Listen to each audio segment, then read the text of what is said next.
Hello, welcome back to the channel of nonsense and the tree of automotive justice. Today, I'm going to try not to fall over, but today is really a sad farewell to a member of my family, sort of. It's the car I've been living with for the past 7 months, my Mini Clubman John Cooper Works. There it is in thunder grey with a red roof and a massive roof box on top of it. I was only meant to have this car for 6 months and I really wanted to go on some big adventures, but obviously we had lockdown, all that stuff, so actually really it's been a mini adventure. I'm going to take you around, show you if it's any good, all the little bits and bobs I've done to it over the 7 months, and talk about some of the bits that have annoyed me and hurt me deep inside. Anyway, let's get cracking.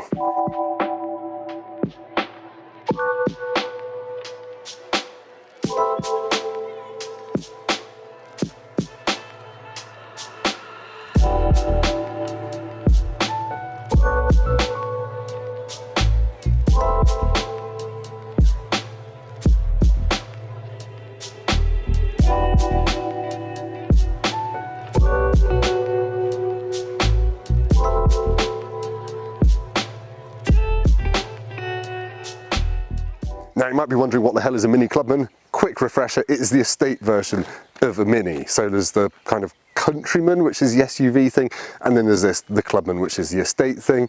This is the John Cooper Works version of the Clubman, which means it's the joint most powerful Mini you can buy, along with the mad GP3 hot hatch that came out last year. But this is actually faster because it's got four-wheel drive. Anyway, this is a £35,000 car.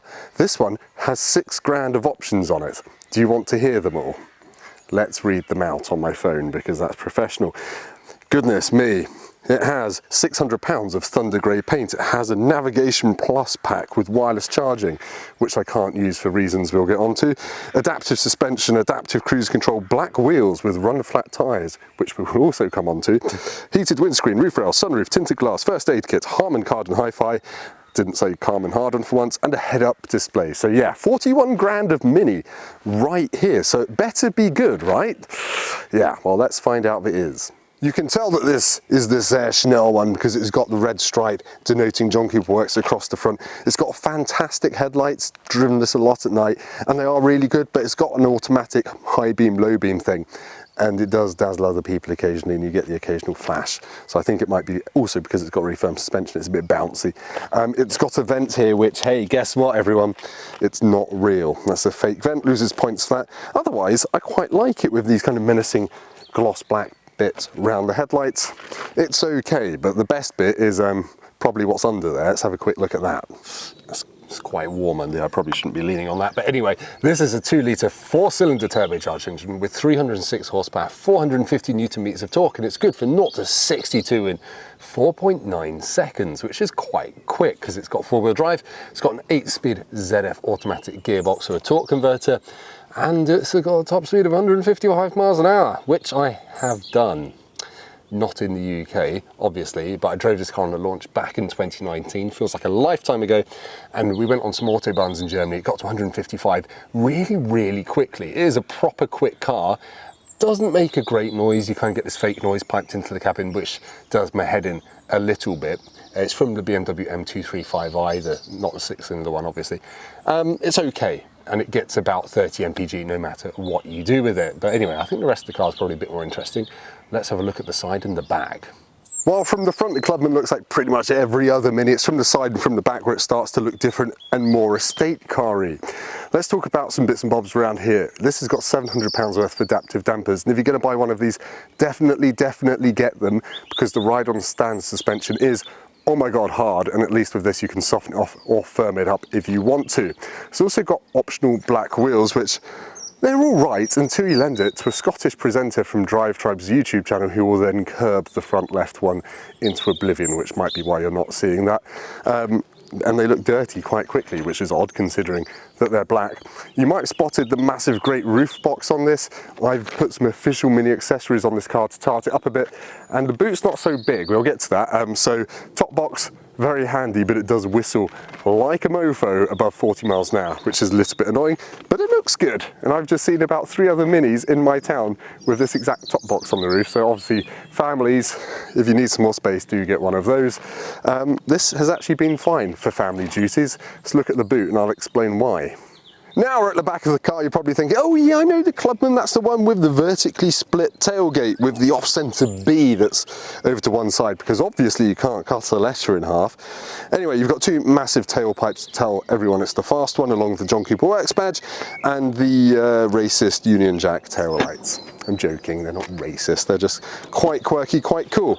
The boot isn't very big, it's 360 litres, which is a bit smaller than a Volkswagen Golf, which is nuts because this is an estate car. A mini estate car, but you know what?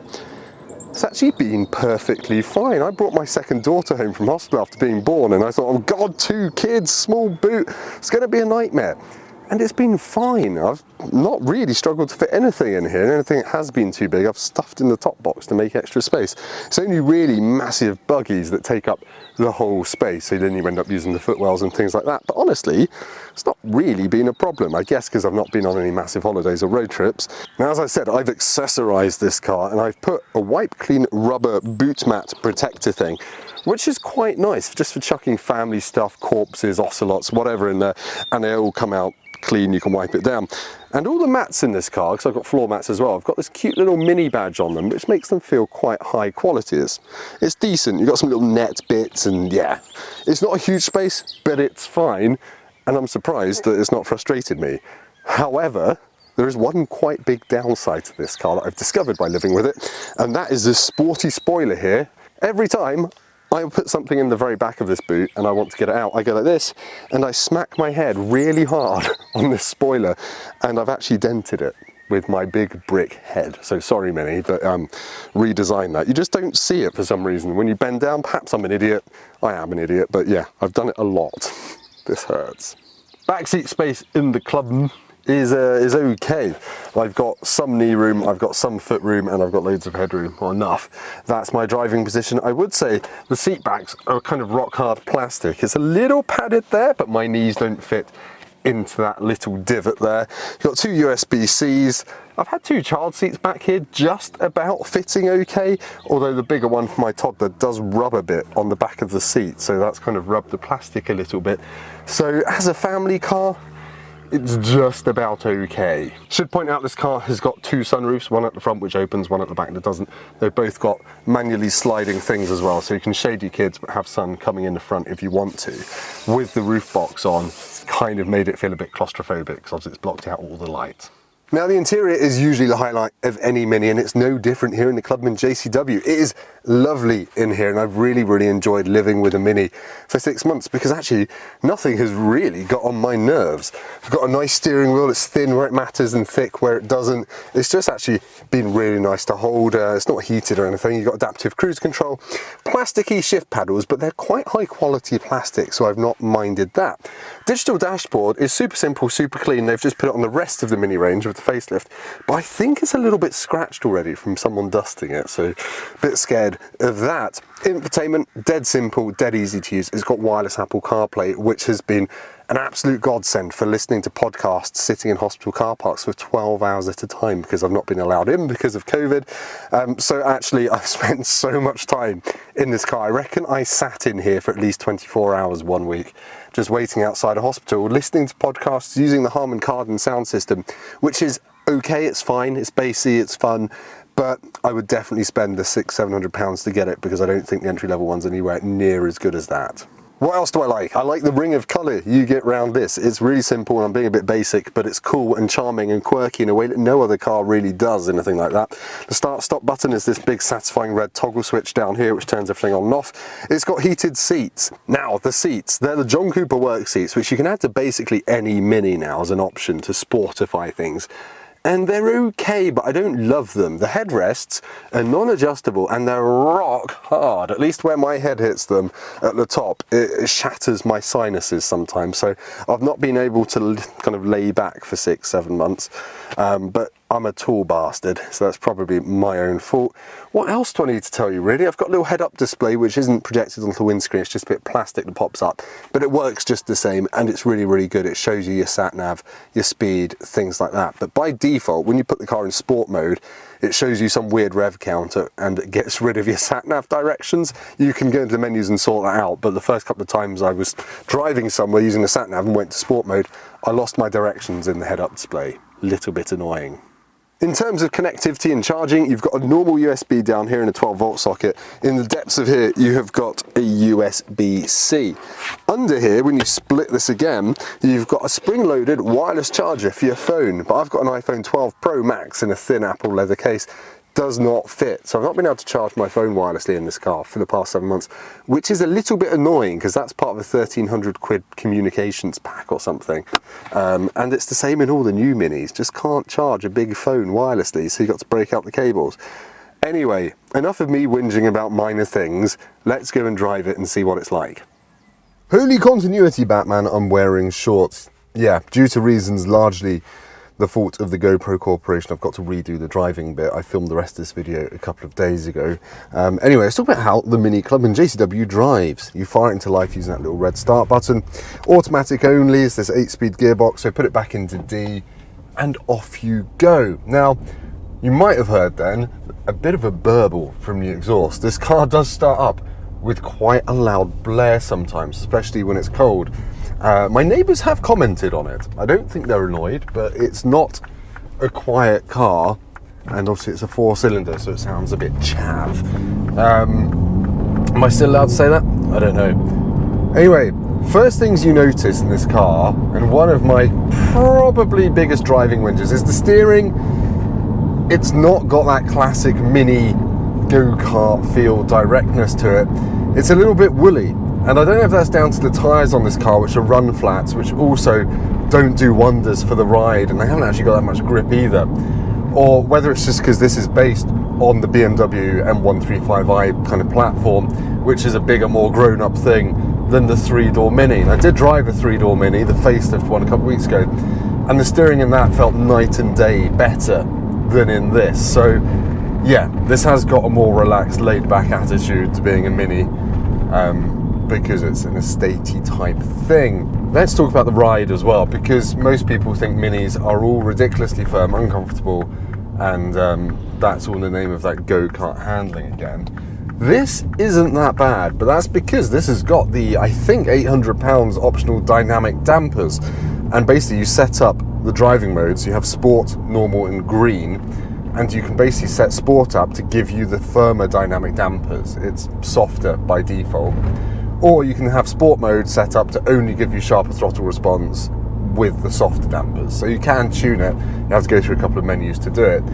And actually, in normal mode, they're fine. I honestly haven't been annoyed by the ride of this car at any point. Sure, it gets a little rattly over various bits of broken M25, and the rattling you can hear is my bloomin' child seats in the back. But it's not that bad. I have set up Sport mode now to put it in firm mode, and that is noticeably firmer, and the steering weight's up and everything else, and that does get a little bit much. Anyway, I'm going to get to a fast country road in a minute, so we'll talk more about the fun side of the handling of this car. But before that, let's just do a little bit of motorway speed stuff to talk about how it feels in everyday life. Thrilling stuff, I know. Okay, we're at motorway speeds now, and you might be able to tell it's not especially quiet in here. Now, a lot of that is the wind noise caused by the roof box I've got in this car, and that kind of gives you a whistle even at 30, 40 miles an hour, and by the time you're up to 70, it's a bit noisier. Generally speaking, it's okay on the motorways, even without the roof box. It's not outstanding, it's just a bit noisy, frankly. It's not from the door mirrors, it's just a general road noise from those run flat tyres. It's okay. You might get used to it, well, you do get used to it. You do get used to it, but it's just not especially refined or quiet. So yeah, you can do long distances in it, it's fine. Apart from the fact it's got a relatively small fuel tank, you'll get about 360, 370 miles to a full tank on this, and it averages about 30 mpg no matter what you do with it. So yeah, it's not hugely efficient, it doesn't suddenly jump up to 40 mpg when you lift off. It just is what it is, really. Let's talk quickly about visibility. It's fine through the back. Obviously you've got that split vertical tailgate which puts a line down the middle of the rearview mirror. You get used to that. It's just not been a problem. And over the shoulder visibility, because you've got so many little windows around the car, it's actually really good. I've been impressed with it. It's not one of those cars that feels like a little tank when you're in it. Anyway, fun country roads. Let's go sport mode. See what it's like. The brakes in this are pretty good. They're pretty strong. And the grip is initially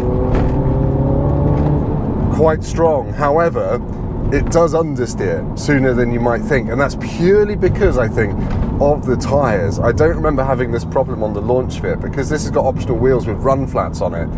I don't think the tyre you get is as sporty as it should be. It would be nice to try this with some stickier rubber on it because it just has so much more chassis potential than the tyres let you get away with.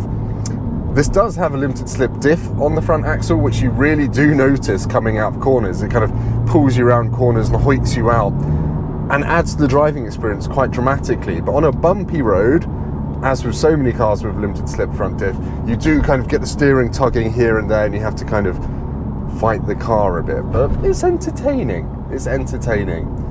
I don't really love the fake noise that you get piped into the cabin from the engine. It gets a little bit wearing and it sounds a bit blary. I'll try and capture some once I'm past this bin lorry. But yeah, it's it doesn't feel that natural, the noise. It's a bit parpy. It's a bit parpy. Anyway, I'm stuck in traffic. I'll see you in a second.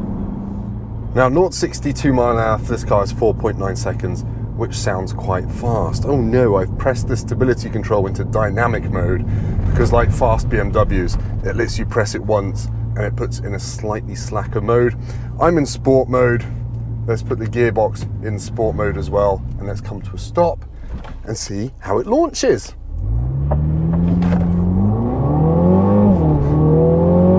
It is quick. It is quick.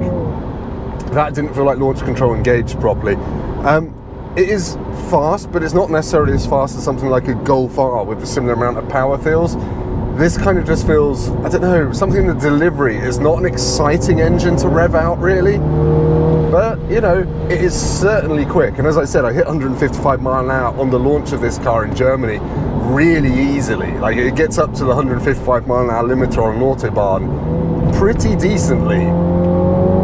Right, I'm on my twisty, bumpy road, and the suspension in sport mode does skip you about a little bit. It's not the most confidence-inspiring thing. And yet, also, when you get to the corners, it's not mega fun. I've only managed to kind of get any vague lift-off oversteer from this in the very wet. In the dry, it's just too tied down.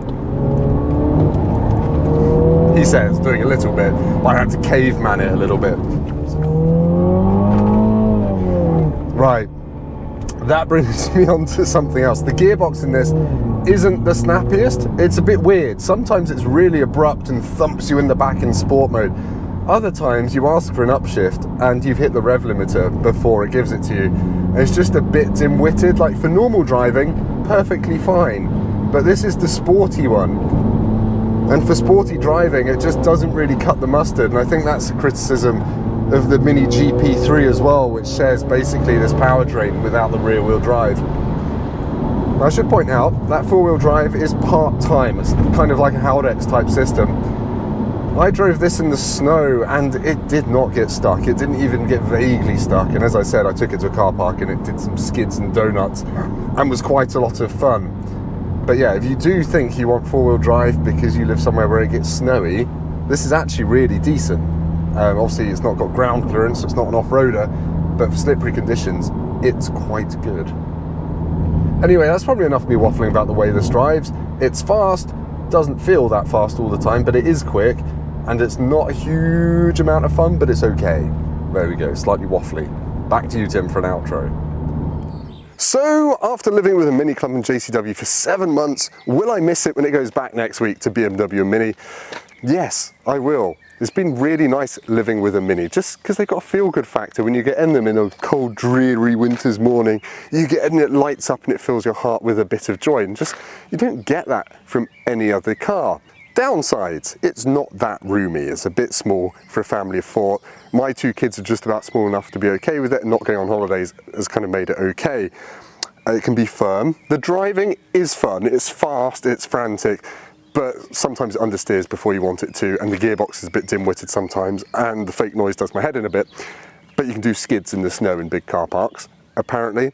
35 grand's a lot of money, but for the performance you're getting, I would argue that's okay. It's only when you add 6 grand of options like this car has got that it's pretty crazy, but you know, everyone finances everything these days, don't they? All in all then, I've been pretty impressed by this.